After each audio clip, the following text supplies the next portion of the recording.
모세는 출애굽기 1장에서 히브리 사람의 자식으로 태어났습니다. 그 시대에 400년 동안 히브리 사람들은 에집트 땅에서 종살이하고 살았습니다. 그런데 에집트 왕이 그 당시 국제 역학으로 볼 때에 히브리 사람들이 매우 위험스러웠어요. 지난 400년 동안 히브리 사람들이 경제 가장 아래층 단계에서 노동 모든 인력 문제를 다 해결해 줬고, 그 다음에 생산성을 높여줬지만 또 이 사람들이 다른 나라 민족과 야합을 해가지고 에집트 왕권에 대한 도전을 할 것 같은 그런 기분도 듭니다. 근데 이상하게 히브리 사람들은 아이를 잘 낳고 또 아이들이 튼튼하고 똑똑해요. 그러니 에집트 왕으로 볼 때는 히브리 사람들의 아이들이 많이 태어난다는 자체가 아주 위험스럽게 생각을 했습니다. 그래서 명령을 했죠. 사내 아이가 태어나거든 다 죽여버려라. 그런 와중 가운데 모세가 태어났습니다. 하나님의 섭리에 의해서 이스라엘을 구원시키고자 하는 해방자로서 하나님은 모세를 이 땅에 태어나게 했어요. 그런데 에집트 왕은 아이들을 다, 사내 아이를 다 죽여버리라고 하는 잔인한 명령을 내립니다. 그러나 주님께서 특별하게 모세의 어머니와 누이를 통해서 또 믿음 있는 산파를 통해서 모세가 살아나는 그야말로 반전의 역사가, 역전의 역사가 일어납니다. 갈대상자가 뭐라고 그랬죠? 돛대도 삿대도 없는 걸 갈대상자라고 합니다. 그냥 방향 없이, 목적 없이, 키도 없이, 무엇도 없이 그냥 떠나가는 것. 그게 성경에 이 갈대상자라고 우리나라 성경에는 번역도 있지만 갈대상자는 성경에 2번 나오죠. 노아의 방주도 테바, 돛대도 없고 삿대도 없고 그 무엇도 없어요. 그냥 떠 있어요. 하나님이 이끄시는 대로 간다는 뜻입니다.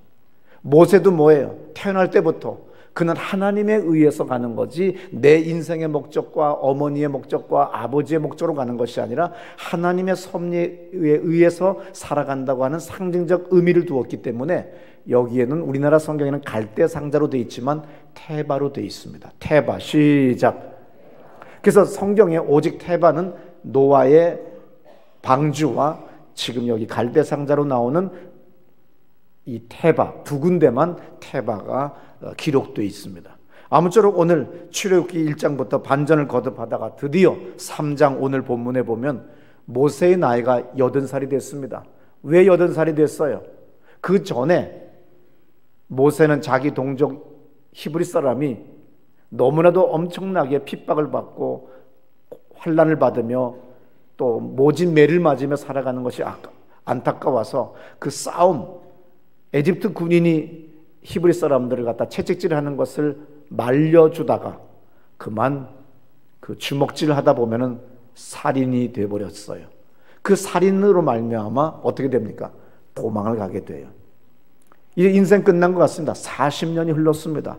40살 혈기 아주 충천한 그런 때에 살인을 저지르고 도망자가 됐습니다. 미디안 광야에 가서 미디안 족장의 딸과 결혼해서 정처 없는, 목적 없는 삶을 사는 것처럼 비루하게 살게 됐습니다. 드디어 3장에 와서 80살의 나이가 됐습니다. 이제 모세에게는 꿈도 없고 뜻도 없고 의지도 없습니다. 이제 다 인생이라고 하는 건 다 접을 때가 됐어요. 그때에 하나님이 모세에게 떨기나무에서 나타나신 겁니다. 하나님의 역사하심이 왜 여러분에게 없는 줄 아세요? 내가 뭔가를 바둥거리고 하려기 때문에 그런 거죠. 수영 선수는 계속 우리 코치들은 우리들에게 얘기합니다.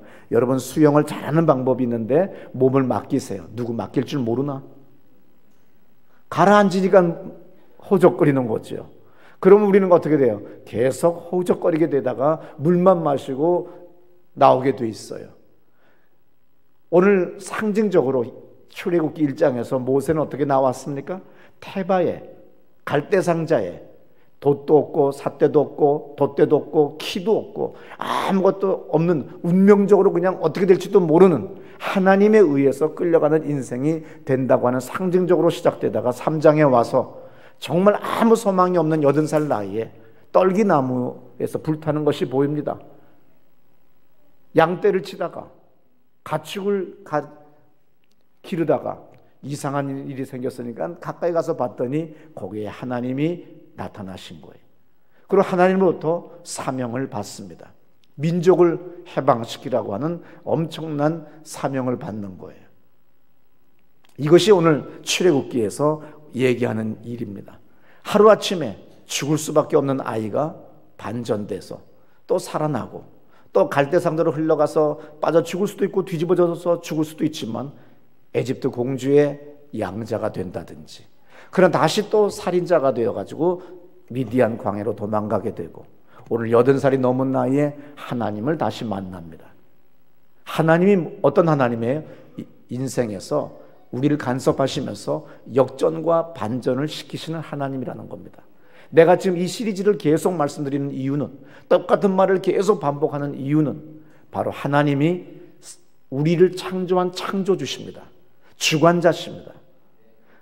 내가 내 생각, 내 마음대로 한 것이 아니라 하나님이 그 마음을 주신 거예요. 그럼 어떤 사람은 그 마음을 안 주신 분도 계시긴 계시죠. 왜냐하면 내 의지, 내 뜻대로, 내 생각대로 나가니까. 그런데 오늘 모세는 하나님을 만난 이후부터 놀라운 역사가 일어나는 거예요. 이것이 바로 인생의 반전과 역전이 있다고 하는 겁니다. 이것이 있기 때문에 우리가 지하의 새를 살고 부도가 나고 또 정처 없이 정말 가난과 고통 속에서 살아가는 이유가 뭐예요? 내일이 오면, 또 1년이 지나고 2년이 지나면 우리 인생이 언젠가는 반전되고 역전된다고 하는 소망이 있기 때문에 살아가는 거예요. 만약에 하나님의 음성이 들렸다고 합시다. 너 아무리 발버둥 쳐도 넌 지하 월세방에서 못 나와. 너 50만 원 보증금에 30만 원인데 너 거기서 헤어날 길 없지. 너 죽었다 깨어나도 너는 빌어먹어. 아마 그런 소리를 들었다고 한다면 우린 자살을 시도할 수도 있을 거예요. 왜 많은 사람들이 한국에서 OECD 국가 중에서 상위 1등의 자살 국가라고 하는 이런 오명을 가졌어요? 왜 많은 사람들이 극단적인 선택을 합니까? 내일에 대한 소망이 없다는 거예요. 절망밖에 없다고 하는 거죠. 절벽이라는 겁니다. 그러니까 사람들은 극단적인 선택을 해요. 그러나 많은 믿음의 사람들은 정말 상황이 그렇게 처참하게 참담하게 어려워도 왜 오늘을 버티고 이겨나가고 내일에 대한 소망을 둡니까? 하나님이 계신데 그분은 역전시키는 하나님이시라는 걸 믿기 때문입니다. 하나님이 계신데 그분이 반전시켜 주시는 하나님이라는 것을 믿기 때문에 우리가 살아가는 거예요. 왜 텔레비전 드라마가 사람들을 그렇게 몰입하게 만듭니까? 지난주에 압구정 백야가 끝났어요. 그 결론이 뭡니까? 다 역전과 반전으로 말미암아 해피엔딩도 되고 좋은 일 다 생긴 거예요. 그래서 우리는 아무리 어렵고 힘들어도 비참해져도 다음 주에, 내일은 어떻게 반전되지? 어떻게 역전되지? 그러면서 우리가 뭐예요? 주인공이 돼서 같이 막 감격하고 손뼉치고 같이 울고 웃는 그 이유는 바로 그 드라마에 역전과 반전이 있다는 거예요. 그 드라마는 한편의 소설이고 한편의 인생을 이야기하는 거예요. 우리와 같은 거죠. 그래서 우리가 살아가는 겁니다. 오늘 내가 계속해서 시리즈로서 반전과 역전을 이루시는 하나님에 대해서, 오늘은 모세에 대해서 말씀드리는 이유는 우리가 아무리 아득하게 그야말로 눈앞이 캄캄해지고 창자가 뒤틀리고 아득해지는 날이 와도 내가 버티고 견디면 언젠가 하나님이 나를 저 높은 곳에 우뚝 세워주신다는 겁니다. 시편의 기자와 말씀과 같이 나를 저 깊은 웅덩이에서 나를 언젠가 건지셔서 저 높은 곳에 서게 해주신다고 하는 그 믿음이 있기 때문에 우리가 오늘도 살아가는 것이고 견디는 줄 믿으시기 바랍니다. 워렌 위어스비 목사님 이런 말을 했어요. 출애굽기 3장에 대해서 모세에게 새날이 동터왔다. 하나님이 시작한 일을 하나님이 끝내신다. 그렇게 얘기했습니다. 오늘 출애굽기 3장 10절에서 이런 말씀 있죠. 이제 내가 너를 바로에게 보내어 너로 내 백성 이스라엘 자손을 애굽에서 인도하여 내게 하리라. 모세가 하나님께 고하되 내가 누구와 함께 바로에게 가며 이스라엘 자손을 애굽에서 인도하여 내리리까? 내가 누군데 거기 갈 수 있어요? 나 못 갑니다. 지금 이것은 그냥 하나의 의례적인 겸손을 이야기하는 것이 아니라 40년 동안 미디안 광야에서 목축하는 사람으로 살다 보니까 인생 끝난 거예요. 이제 와서 옛날에 그 젊었을 때 그 주먹질하던 기운, 그리고 민족에 대한 꿈, 해방에 대한 꿈, 과거의 모든 것들 다 80대 나이에 다 사라져 버렸어요. 내 의지, 내 뜻 다 사라진 거예요. 그러니까 내가 누구한테 가겠어요? 그러는 거예요. 이거 진짜 겸손해진 겁니다. 이거 진짜예요. 근데 사람들은 그냥 겸손에 대해서 얘기할 때 다 겸손하다고 하지만 진짜 겸손은 아무것도 할 수 없다고 인정할 정도가 돼야 되는데 왜 목사님 하는 것이 좀 이렇게 멍청해 보이지? 이럴 때가 있어요, 여러분들이. 저 머리 번쩍번쩍 도는 사람이에요. 왜 목사님 이렇게 미련하게 일을 하시지? 그럴 때 있어요. 저요, 빛나는 머리를 가졌어요. 그런데 왜 이렇게 멍청한 짓을 하느냐 하면 주님 앞에 내가 뭘 하면 주님이 개입을 안 하세요. 그래서 여러분들이 볼 때, 자식들이 볼 때, 철없는 사람들이 볼 때 목사는 좀 무능해 보이고 무력해 보이는 거예요. 특별히 오늘 여기 60 되시고 70 되신 분들 여기 몇십 분 계실 텐데 우리 몸은 좀 안 움직이지만 눈치는 더 빠르잖아요. 머리는 더 번쩍번쩍하지요. 경험에 비추어서 우리는 다 알 수 있어요. 단지 관절 마디가 좀 근육이 좀 말을 안 들어주는 거지 머리는 돌아가는 거예요. 30대 40대 철없을 때는 모든 사람들이 대통령부터 모든 사람들이 다 멍청해 보이고 일을 못하는 것처럼 보입니다. 당신이 그 자리에 가보세요. 천하의 홍준표 도지사도 젊은 검사들 앞에 다음 주에 불구속 기소된다고 나오잖아요. 자기도 그 많은 옛날 수많은 사람들을 구속시키고 수감시키고 그리고 엄벌에 처했는데 자기도 그렇게 들어갑니다. 인생은 반전된다는 거예요. 다른 사람에게 주먹질할 수 있지만 주먹질하지 말아야 됩니다. 내가 칼질할 수 있지만 칼질을 하지 말아야 돼요. 욕할 수 있지만 욕하지 말아야 돼요. 우린 정치인들을 통해서 우리는 얼마나 이 세상의 지혜를 배울 수 있지 않습니까? 감옥에 집어넣던 사람도 이제 감옥 앞에 갑니다. 그렇게 손가락질했던 사람들도 갑니다. 내가 언젠가 철야 때 얘기했죠. 내가 먼 훗날 은퇴할 때 내 후임자 목사는 전라도 사람도 하지 말고 경상도 사람도 하지 마라.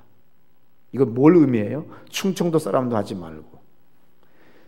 정치에 막 이렇게 보면은 막 개거품을 물고 자기 지지하는 정당과 정치 세력에 대해서 막 얘기하고 상대방을 막 얘기해요. 목사는 덕스럽게 모든 거, 다양한 사람들이 다양한 의견들을 가지고 있는 세상이기 때문에 어느 목사님들 모임에 가게 되면요 다 저 빨갱이라고 욕들 해붙이고 있고요, 이쪽 모임에 가게 되면 저것도 보수 꼴통 깡통들이 그냥 이상한 짓 하고 앉았고 미 제국주의의 식민지가 돼가지고 이런 사람들은 담임 목사로 청빙하지 마세요. 내가 배란간 유고가 되거든. 아시겠습니까? 정치 얘기하지 않는 사람, 정치 판단하지 않는 사람. 이 교회 안에는 다양한 정치적 이념을 가진 사람과 사상과 각양의 다른 취미를 가진 사람이 모인 모임이에요. 여기는 성경만 얘기하는 데지 경상도 사람, 전라도 사람, 충청도 사람, 이제 충청도까지도 이제는 삼파벌 됐어. 옛날엔 경상도, 전라도만 있었는데 이제 충청도까지 왔어. 그럼 병신들은 누구야? 강원도하고 서울만 남았어요. 제가 서울 사람이거든요. 우리 아버지도 서울 출신, 어머니도 서울 출신. 그러니까 서울 사람을 담임 목사 뽑아야 될 것 같아? 아니면 강원도 사람이든지 울릉도든지 좀.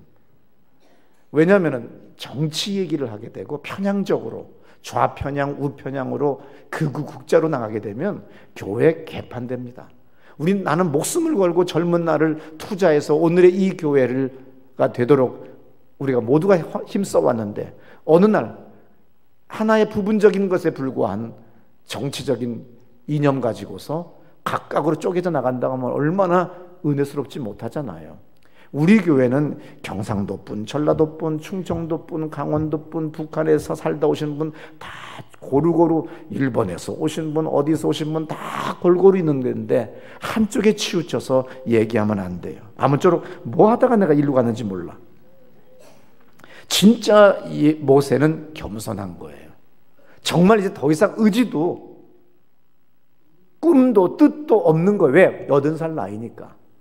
이때 하나님이 개입한 거예요. 이것을 오늘 출애굽에서 우리가 배워야 됩니다. 여러분이 손을 놔야 주님이 개입해요. 그래서 어느 유명한 목사님 말씀하셨지 않습니까? 인간의 끝이 하나님의 시작이다. 여러분이 계속 붙잡고 있으면 안 돼요. 가끔 제가 기도해 드리다 보면 어떤 분이 돈 얼마 되지도 않는 걸 딱 꽉 잡고 있는 게 제 눈에 보여요. 내가 그 돈 놓으라고 그러죠. 그 돈 놓으시면 주님이 그 다음부터 개입하실 텐데 너무 돈을 꽉 쥐고 계시다고. 아무것도 여러분들이 할 수 있다고 하는 것을 버려야 됩니다. 그러면 주님이 그때 역사하세요. 80살의 나이에 모세에게 그제서야 주님이 나타나셨습니다. 모든 사람들이 인생을 정리할 나이에 모세에게 주님은 떨기나무 불을 통하여 자신을 계시하고 그리고 사명을 모세에게 주셨어요. 오늘 400년간 종살이 했던 이스라엘 백성들 입장에서 그 당시 최고의 중동 그리고 유럽, 아프리카 3개 대륙이 지중해를 놔두고서 서로가 있지 않습니까? 이때 최고의 대제국이 에집트예요. 지금 미국의 힘보다 더 큰 것이 에집트입니다. 여러분들이 세계사를 공부하게 되면 고왕국부터 시작해서 이집트의 역사가 얼마나 오래됐고 얼마나 엄청난 문화와 문명을 가진 나라입니까? 그 6,000년 전에 우리나라는 5,000년의 역사를 가지고서 우리는 늘 그러잖아요. 반만년 역사를 가진 유구한 역사를 가진 우리는 5,000년 전에 쑥과 마늘을 곰님께서 잡수시다가 뭐 어떻게 하셨다고. 그게 5,000년 전에 한국에서는 그런 전설 같은 이야기들이나 하고 앉았었을 때 국가도 없고 부족 국가도 아닌 정말 시족 그전 돌아다니는 정말 보잘것없는 원신 같은 그런 삶을 살 때에 6,000년 전에 에집트는 피라밋을 만들었어요. 피라밋은 기하학, 수학, 천문, 우주과학 모든 것들이 다 집대성한 거예요. 건축공학까지. 어떻게 그 돌들을 쌓아나갈 수 있겠어요? 어마어마한 피라밋을. 6,000년 전에 그런 대제국의 왕에게 모세가 가서 우리 백성 하나님이 해방시켜서 데려가라 합니다. 그렇게 얘기한다는 것은 지금 김정은한테 가서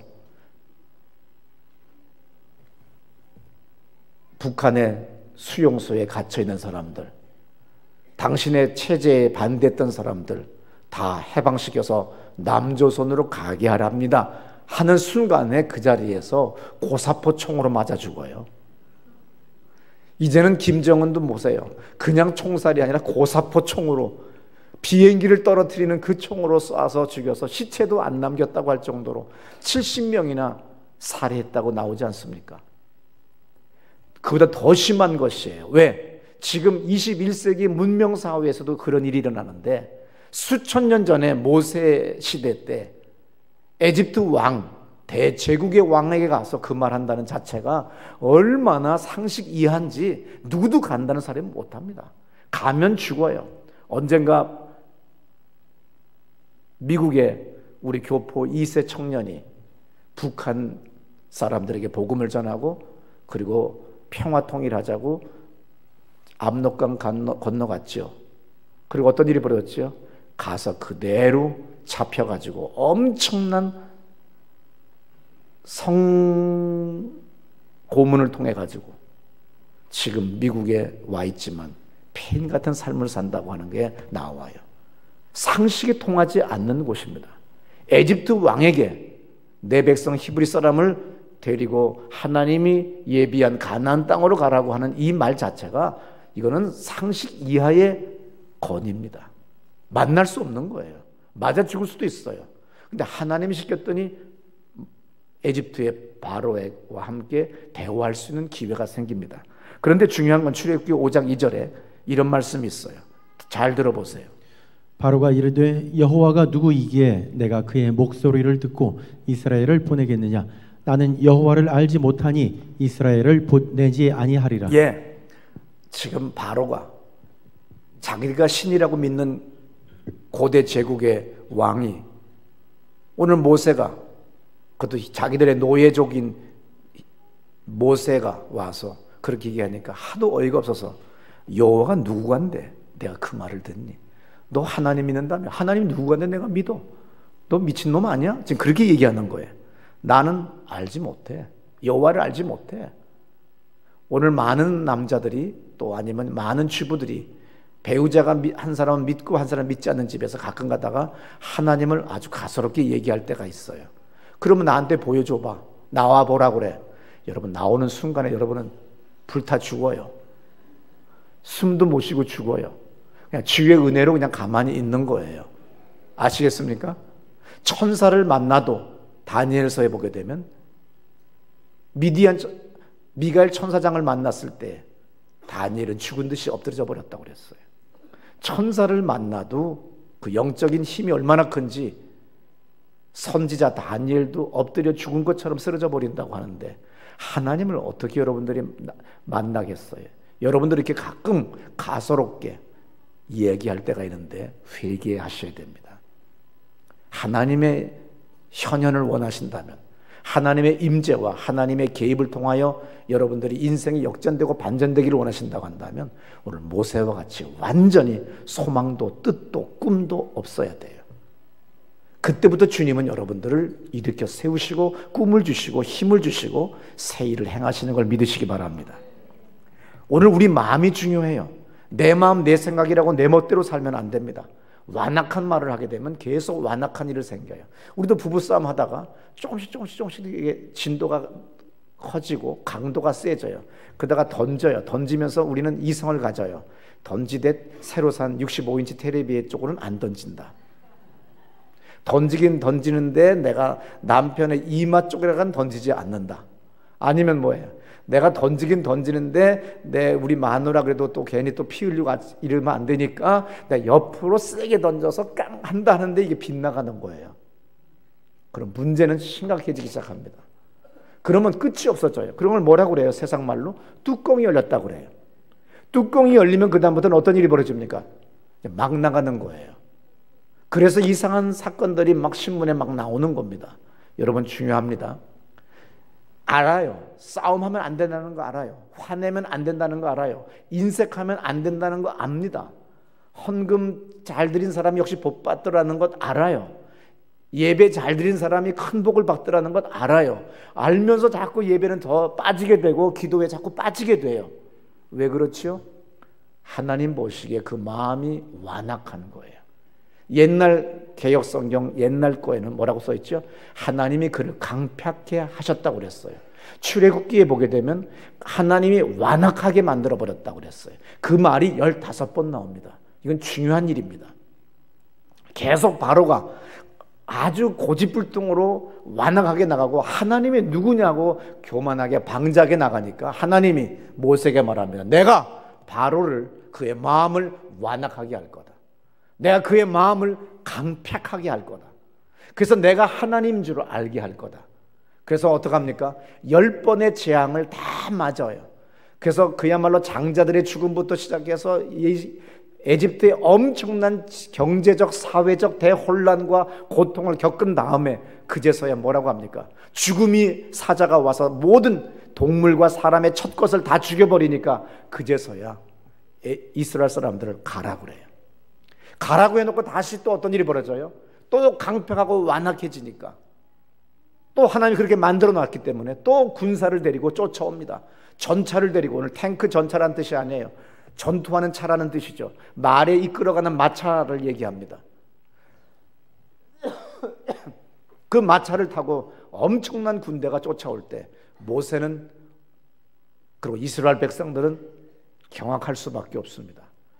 먼지를 일으키며 모래먼지를 일으키며 엄청나는 에집트의 군대가 쫓아올 때 앞은 바다입니다. 공병대가 있고 훈련받은 무슨 군사 조직이 아니에요. 오합지졸 백성들인데 앞에 바다가 있고 배는 없습니다. 그 많은 사람들이 타고 갈 배는 없습니다. 모세에게나 백성에게 엄청난 위기입니다. 근데 하나님 뭐라 그러죠? 손을 펴서 기도하라 그래. 너는 왜 울부짖고 있니? 기도하라는 거예요. 오늘 여러분에게도 똑같이 주님이 말씀합니다. 왜 울부짖고 소리 지르고 화내고 있느냐는 거예요. 기도하라는 거예요. 내가 이번 주에도 월요일부터 월, 화, 수, 목, 금 계속 밤 9시에 또 성경 공부 시간만 빼고는 제 방에서 내가 기도회를 한다고 카톡으로 또 여러 가지 매체로 제가 날렸습니다. 지금이 이 교회가 가장 행복한 때예요. 재정적으로 어렵지 않습니다. 그리고 여러 가지 변으로 남선교회, 여선교회, 청년회, 중등부, 아동부 뭐 어느 부나 다 고루부응하고 있어요. 출석도 가장 좋아요. 지금 1부, 2부, 3부, 지금 여기가 지금 3부 예배입니다. 이 3부 예배까지 또 오늘 저녁 예배가 있으면 그 4부 예배까지 주님께서 은혜 주셔서 예배 때마다 은혜가 넘치고 그리고 예배 때마다 또 하나님의 임재를 우리 강하게 느낄 수 있어요. 근데 지금이 위기입니다. 지금 기도해야 돼요. 평안할 때 기도해야 됩니다. 오성문 장로님의 페이스북에다가 이렇게 썼어요. 평안할 때 우리 목사님이 기도하라고 했습니다. 쌓으라고 했습니다. 어떤 사람이 하나 비꼬듯이 얘기했어요. 이것도 무슨 뭐 저축입니까? 뭐 이자가 붙습니까? 그 사람 좀 많이 고생해야 될 것 같아요. 인생이. 아니, 이사장이시며 사장이시며 회장이신 오성문 장로님이 페이스북에다가 그렇게 겸손하게 썼으면 할렐루야 아멘 하든지 자기가 불교 신자면 나무아미 탑을 해놓고 그렇습니다 이러든지 해야지 그걸 뭘 그렇게 이상하게 댓글을 비꼬아가지고 하는지. 나는요 내 밑에다가 댓글 비꼬면 그날로 잘라버려요. 이 담벼락에다가 오가는 사람 둘레길이잖아. 여기가 우리 둘레길이 우리 교회 앞을 지나가지 않습니까? 서울 둘레길이. 그래서 지나가는 사람들 우리 담 얼마나 길어요. 그래서 거기다 시를 적었어요. 그래서 우리 성곡고등학교의 사서 선생님이시며 시인이신 이성애 권사님의 시를 술 마시던 날 해가지고서 거기다 딱 붙였어요. 그래서 내가 그게 너무 자랑스럽잖아요. 그래서 올렸더니 어떤 여자 목사님이 뭐 슬슬 자랑하기 시작하네 뭐 그렇게 써놨어. 아니 페북이라는 게 자랑하려고 하지 뭘 누가 숨기려고 해. 페북은 만민에게 보이는 거잖아요. 자랑하려고 하는 거잖아. 그럼 문제 있는 여자 아니야? 그래서 내가 옆에 있는 집사한테 잘라 그 여자 그랬어요. 당장 잘라버렸어요. 여러분 하나님 앞에 완악하면 안 됩니다. 그러면 주님이 더 완악하게 만들어요. 한 번 싸우면 계속 싸울 일이 생겨요. 내가 학교 교목일 때, 학교 교사일 때 월요일날 아침에 어떤 녀석은 수업 시간, 성경 시간 첫 시간인데도 이빨은 또 왜 이렇게 또 상아 이빨 같이 큰지 계속 맨 뒤에서 그냥 웃고 있어요. 누군가 내가 칠판에 뭐 쓰는 동안에 하고 또 웃고 있는 거야. 너 이빨 이리 나와. 나왔어. 이 자식이 하나 때려줬어요. 그들이 또 웃으면서 또 들어가. 너 인마 맞은 놈이 왜 죄인이 웃어? 인마 다시 와 인마 엎드려. 하나 때려줬어요. 또 막 웃으면서 들어가요. 그럼 또 한 대 더 때려줘야 되나? 또 옆에서 또 웃은 놈 다 때려주는 거야. 그 한 주간은 두들겨 패다가 끝나요. 한 번 여러분이 술을 마시기 시작하면 계속 마시는 거예요. 제가 오늘 자아 비판 겸 여러분 앞에 고백하는데 제 60평생에 처음 생맥주 한 입 마셔봤어요. 이야, 나 이렇게 맛있는 거 처음 봤어요. 나는 술을 못 먹습니다. 먹으면 난 위험이 있기 때문에 쓰라리고 성찬 포도주도 이렇게 맛보기 위해서 이렇게 한 입 먹잖아요. 그럼 두통이 와요. 그래서 저는 술을 먹지 않는데 이재국 집사님 꼼부포차 개업하셨고 장사하시니까 신방을 갔어요. 근데 옆집은 장사가 잘 되고 이재국 집사님은 안 된대. 옆집 잘 되는 걸 어떻게 알아? 내가 그랬더니 옆집에서 생맥주 3통을 빌려갔어요. 난 아직 한 통도 안 팔렸는데. 아니 생맥주가 뭔데? 아, 그 생맥주가 맛있습니다. 그러면서 요만큼을 따라다 줘요. 그래서 한 입을 싹 마셔봤더니 순간에 맛도 얼마나 좋은지 그러면서 금방 이마가 뜨거워지면서 쫙 뜨는데 이야, 그 마실 것 같다. 마실 것 같다. 그러니까 황희순 집사님이 술만큼 못 끊겠다고. 자기는 담배는 끊었고 뭔 다 끊었지만 제가 술만큼은 석 달만 끊겠다고 하는 이유를 내가 알겠구나. 그래서 목사도 한 번은 술을 마셔봐야 되겠구나. 어때? 설교가 좀 이상하게 가요? 인정하는 거 아니다. 다 같이 술 마시지 말자. 왜냐하면 한국 기독교 초기 지도자들이 술과 담배는 마시지 말자고 결의했습니다. 그래서 이것이 한국 교회의 전통이 됐고 하나님 앞에 기도했기 때문에 우리 마시면 죄가 되는 거예요. 이해되세요?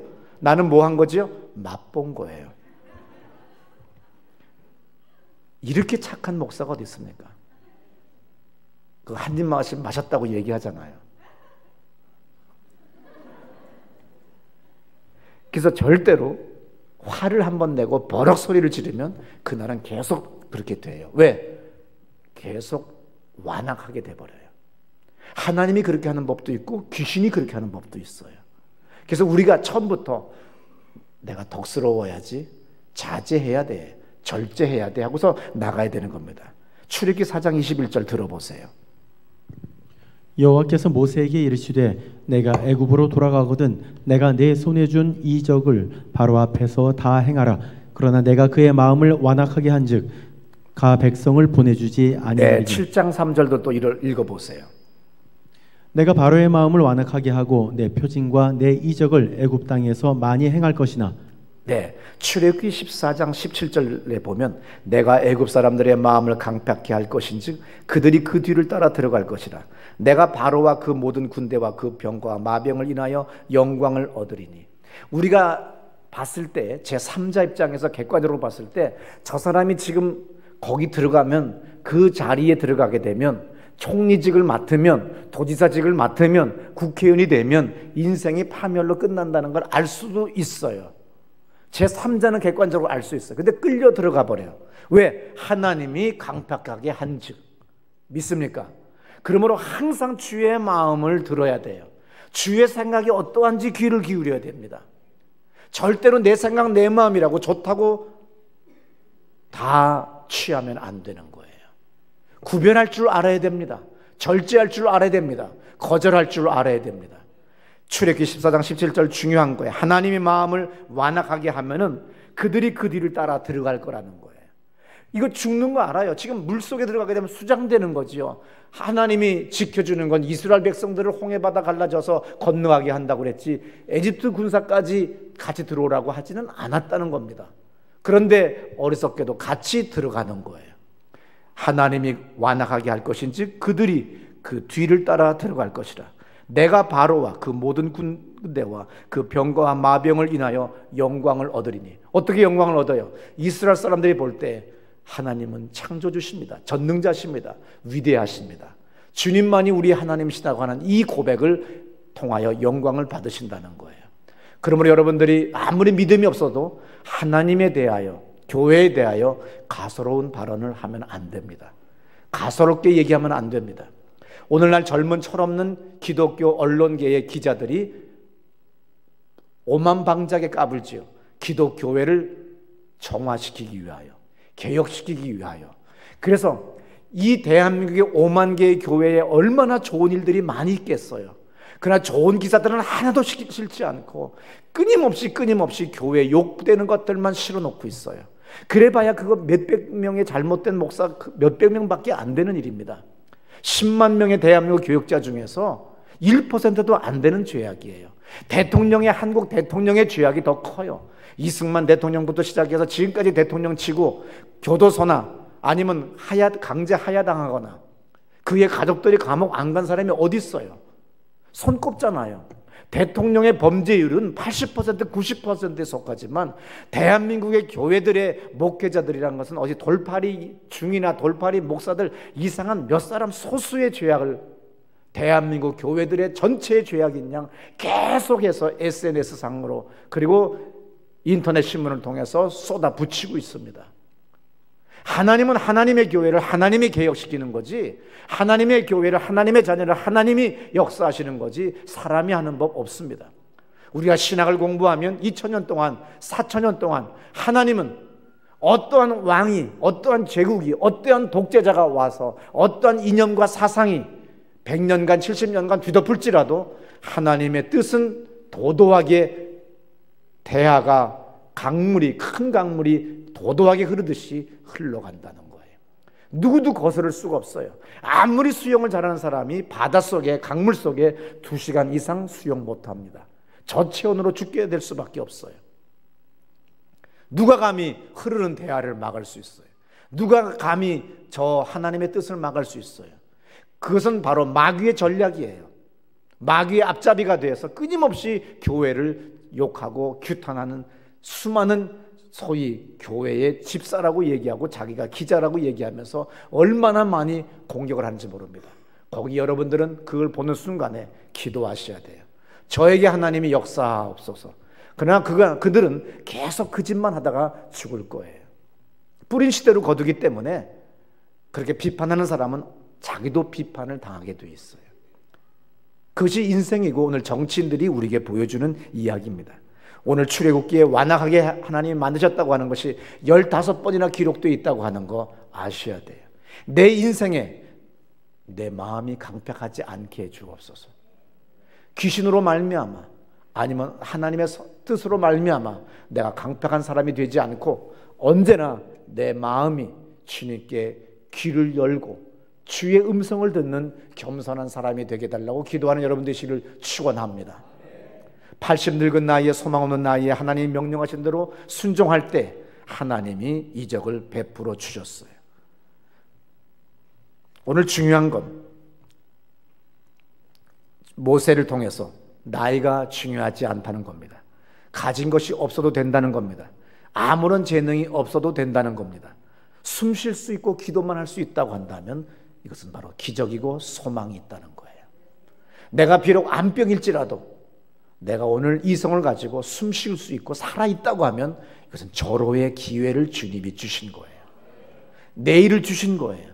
오늘 나는 회개할 수 있는 기회를 얻었고 주의 도움을 받을 수 있는 부르짖을 수 있는 기회를 얻었기 때문에 모든 걸 다 얻은 거와 마찬가지입니다. 내가 살아있다고 하는 것, 그리고 오늘 이 아침에 예배당에 나왔다는 것, 이 자체가 주님이 주신 절호의 기회입니다. 오늘 모세보다 더 많은 기회를 우리는 가졌어요. 오늘 우리는 모세보다 더 많은 큰일을 할 수 있는 걸 믿으시기 바랍니다. 홍해 바다를 건넌 모세가 드디어 출애굽기 15장 1절에서 그 유명한 모세의 노래, 그 다음에 그의 누이 미리암의 노래, 출애굽기에서 아주 중요한 노래입니다. 성경에 보게 되면 마리아의 노래, 엘리사벳의 노래, 모세의 노래, 미리암의 노래, 그 다음에 선지자 드보라의 노래, 다 뭐예요? 곤경에서 깊은 웅덩이에서 건지심을 받은 다음에 주님의 위대함을 찬양하는 장면이 바로 엘리사벳의 노래, 마리아의 노래, 드보라의 노래, 그리고 우리는 미리암의 노래, 모세의 노래입니다. 적어도 성경을 공부하셨고 읽으셨다고 한다면, 우리 서울 시리처치의 교인이라고 한다면 이 5가지의 노래를 외울 수 있어야 되고, 또 이 노래들을 어떻게 해야 됩니까?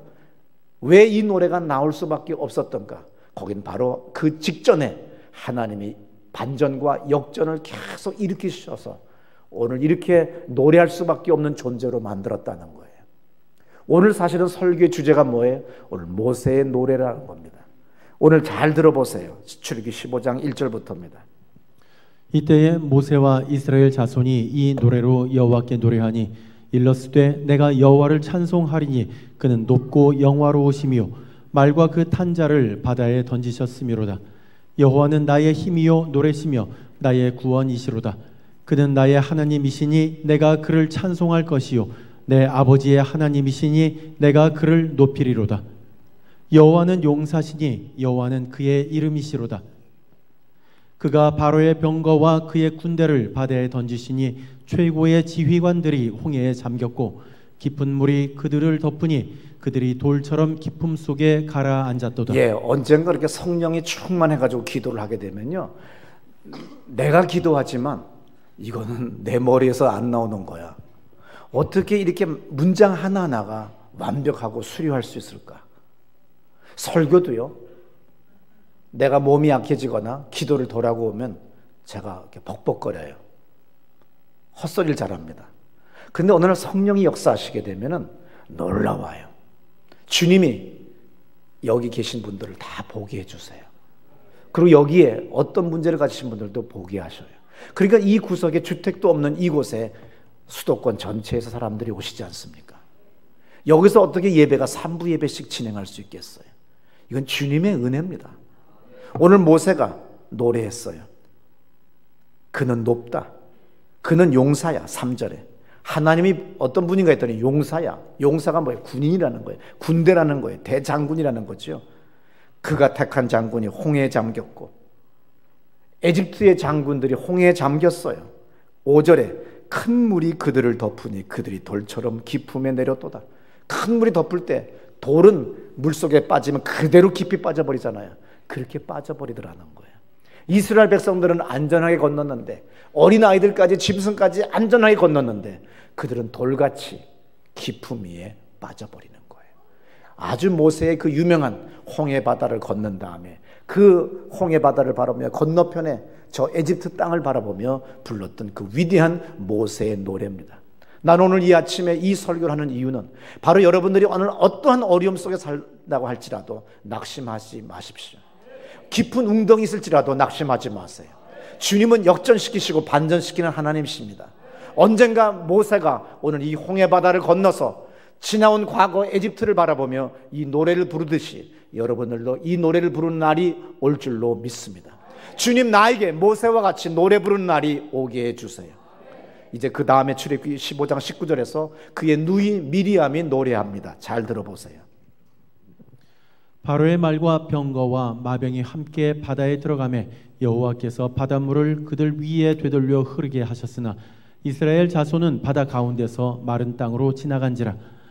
아론의 누이 선지자 미리암이 손에 소고를 잡으며 모든 여인도 그를 따라 나오며 소고를 잡고 춤추니 미리암이 그들에게 화답하여 이르되 너희는 여호와를 찬송하라. 그는 높고 영화로우시며 말과 그 탄자를 바다에 던지셨음이로라 하였더라. 오늘 미리암의 그 노래입니다.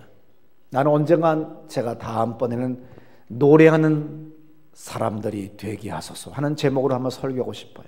그래서 모세의 노래, 미리암의 노래, 드보라의 노래, 엘리사벳의 노래, 마리아의 노래. 마리아는 누구예요? 예수의 육신의 어머니예요. 그 시대에 볼 때 미혼모입니다. 돌탕에 맞아 죽어야 됩니다. 그때 얼마나 암담한 시간도 있었을 거 아니에요. 그런데 하나님께서 역사하시니까 그가 노래를 부르기 시작해요. 그래서 엘리사벳의 노래, 세례 요한의 어머니와 그리고 마리아의 노래는 신약에서 유명한 노래입니다. 그리고 마지막에 노래가 있는데 요한계시록에 유리바다 위에 구원받은 승리한 믿음의 모든 그리스도인들이 저 유리바다 위에서 노래한다는 거예요. 나는 그 유리바다 위에서 노래한다는 걸 볼 때 유리바다와 바다의 노래와 모세의 노래는 어때요? 시작과 끝을 장식하는 거예요. 예를 들어서 계시록 15장 1절에 이런 말씀이 있죠. 또 하늘에 크고 이상한 다른 이적을 보매 7 천사가 7 재앙을 가졌으니 곧 마지막 재앙이라. 하나님의 진노가 이것으로 마치로다.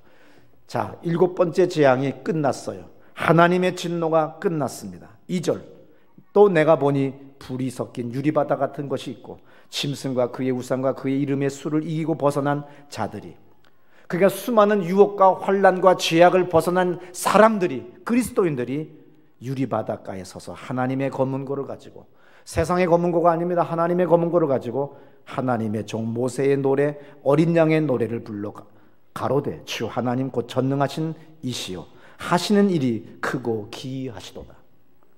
요한계시록 끝장 3장과 창세기 1장, 2장, 3장이 거기서 뭡니까? 알파와 오메가로서 딱 일치가 되고 완성이 되는 거예요. 하나님은 실패자가 아니십니다. 교회는 실패할 수가 없습니다. 목사는, 죄진 목사는, 죄진 장로는, 죄진 그리스도인들은 실수하고 죄를 질 수 있어도 하나님은 실수하지 않아요. 하나님은 실패하지 않습니다. 그의 뜻을 창세기 1장, 2장, 3장에 있었던 일들과 인간의 죄악들이 요한계시록 마지막 3계장에서 다 일치가 되고 완성이 되고 하나님의 영광을 받으세요. 그래서 모세의 노래, 첫 번째 이 모세의 노래가 같은 그 노래를 오늘 유리바다 위에서, 여러분들은 지금 이 세상이 뭐예요?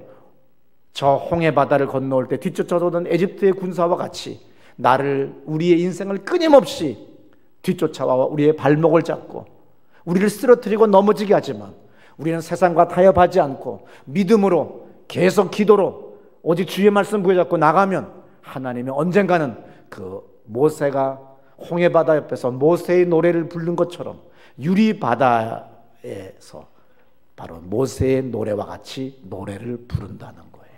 그래서 모세의 노래로 시작해서 유리바다의 노래로, 그 유리바다의 노래는 아까도 말씀드렸듯이 모세 3절에 15장 3절에 하나님의 종 모세의 노래, 어린 양의 노래를 불러 가로되. 오늘 여러분들이 힘들고 어려워도 우리가 믿음으로 나가면 타협하지 않고 내가 지금까지 쥐었던 힘과 지혜와 그리고 나의 백들 그리고 나의 인간관계까지 다 주님 앞에 내려놓으세요. 그리고 하나님, 나는 아무 힘도 없고 능도 없습니다. 의지도 없습니다. 주님 말씀하세요. 제가 순종하겠습니다. 이때 모세가 홍해바다 옆에서 모세의 노래를 부르듯이 오늘 여기 우리는 반전시키신 하나님이, 역전시키신 하나님이 유리바다에서 위에서 우리 모두 노래 부르게 하실 겁니다. 저 마지막 날 저 유리바다 위의 노래도 당연히 중요하지만 오늘 다음 주에, 다음 달에, 아니면 또 내년에 우리 모두가 모세와 같이, 드보라와 같이, 미리암과 같이, 유리바다의 성도들과 같이 노래하는 여러분 되시기를 축원합니다.